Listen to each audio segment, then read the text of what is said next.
Good afternoon. My name is Siti Aisyah, and may I ask for your full name, please? My name is Izati binti Izam. So, what shall I call you? No, you can call me Izati. Okay. Now, can you tell me where you are from? I'm from Kota Baru, Kelantan. It's an area in the east. Okay. So, let's talk about computers. How often do you use a computer?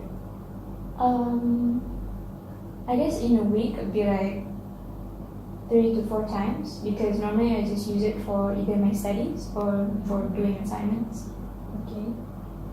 Do you prefer desktops or laptops? Laptops.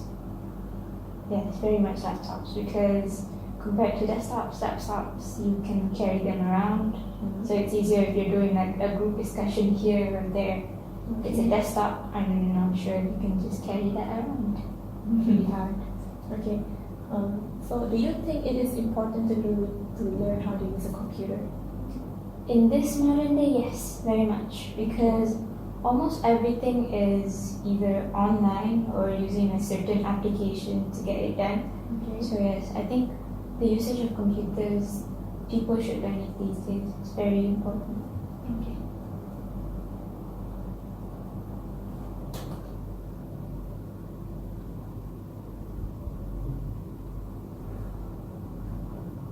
Okay, so we'll be moving on to the next part. You're going to have to speak for around 2 or 3 minutes, and you have 1 minute to prepare for that. Okay. Okay, you can start now. Read. The topic. Your topic will be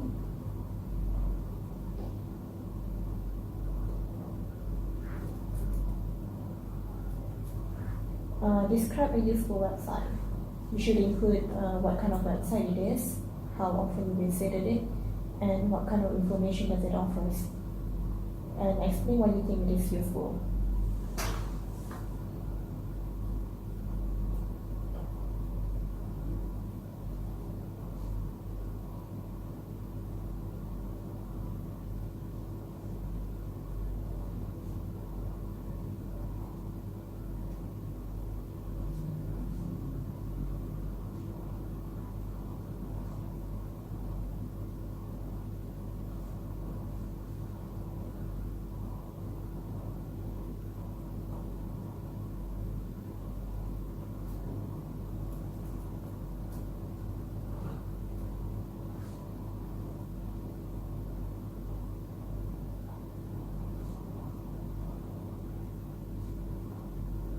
Okay, your 1 minute is up.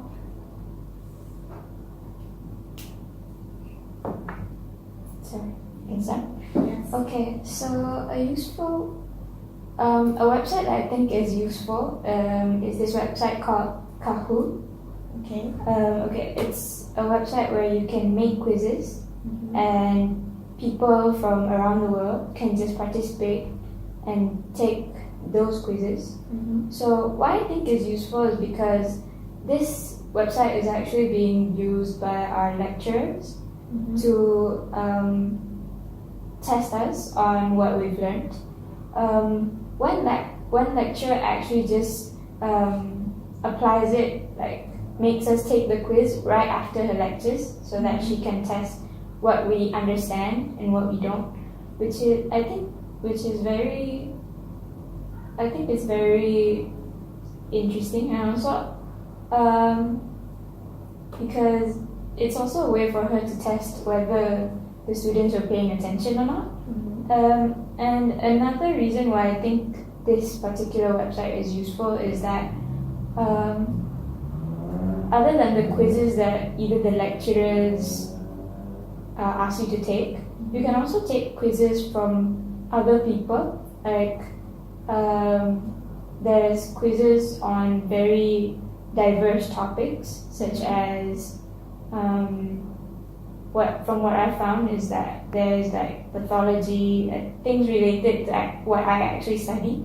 Okay. So I can actually just take those quizzes to revise what I've already learned. So I think it's very useful. You can also make your own quizzes to also just test yourself. That's why I think it's so useful. Okay.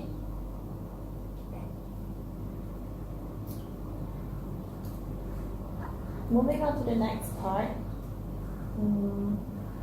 Okay, let's move on to the topic of social media. Sorry. Moving on to the next part, we have been talking about a website we always visit, and now I'd like to discuss one or two general questions related to social media. Okay.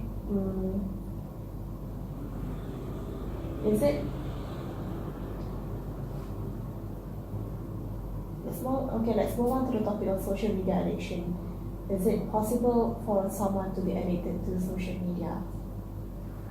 Yes, I do think it's possible for a person to be addicted to social media. I've actually seen it because I have friends who are practically glued to their phones. I think how social media actually makes you get addicted is that for applications like Twitter, it's a method of you to communicate with other people. So those people who prefer to indulge in Twitter want to know what happens on Twitter, and they want to know whether what they've tweeted has many likes or what's actually happening in real time, because in Twitter you can actually get news real time, either from your friends, from the news globally is also possible. That is one of the reasons why people actually get addicted to Twitter. And another example would be Instagram. It's an application where you share pictures, and you can see other people's pictures as in your friends. So people are addicted to Instagram, just like to post pictures and like to look at other people's pictures, see how many likes they've gotten for their pictures. Plus, with the new feature of Instagram, in which you can actually post a story, a 24-hour story of like what people do these days is they record what they're doing if they think it's interesting, or in their vocabulary, whether it's Instagram worthy or not. Okay. So, and then they observe how many people watch it, and then they discuss it. And that's why people get addicted to social media a lot. Okay. What are the dangers of social media addiction? The dangers of social media addiction, I think, firstly is probably people who are addicted to social media can actually get socially impaired, because despite the fact that they're actually socializing online, they're actually ignoring everything else. Like they're not actually socializing with real people. They're not talking to real people. They're only talking to these people on their phones. And how that actually affects them is that it impairs their social abilities. It impairs the fact that it impairs how they actually talk to other people, because they don't do it much. So yeah, it reduces their social skills, like their ability to actually talk to real people, like to actually communicate with others. And I think another danger would be isolation, because people who are addicted to social media tend to isolate themselves. They don't communicate with people. They only communicate, like I've said, to the people on their phones only. And then they isolate themselves. And isolation can actually lead to depression, which is, I think, very dangerous. Okay. What are the steps to be taken to reduce the amount of time spent on social media? How to reduce the time spent on social media? I think if it were a family, the parents could actually ask their children to put their phones down for an hour or two, so that they can actually spend their time together. If you're at home, then you can just play board games or just watch TV. No phones allowed at the time. Or another method to be maybe take your children out. I mean, the outdoors is a great distraction from people's phones, because they can't be holding their phones and riding bicycle at the same time, stuff like that. And I think if it's the government, I think the government can help with doing like a no phone hour, Okay. maybe at 2 or 3, because I don't think it would actually hurt people. We already exceeded 5 Oh, minutes, okay. so we have to end here. Thank you very much. This is the end of Speaking Transformation. Thank you. Thank you.